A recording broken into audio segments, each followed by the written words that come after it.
Welcome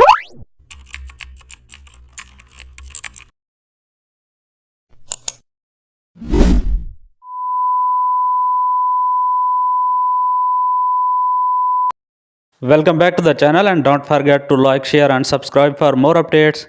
In today's tutorial we will explore the direct selection tool and see how it gives the precise control over anchor points. First, open your shape and zoom in so we can clearly view the path structure.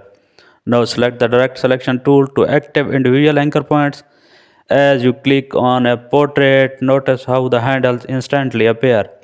Next, gently move on one handle and watch how they begin to reshape. Now adjust the opposite handle to balance the curves only. After this, select another point to refine the shape further. Slowly drag it outward to create a soft extension.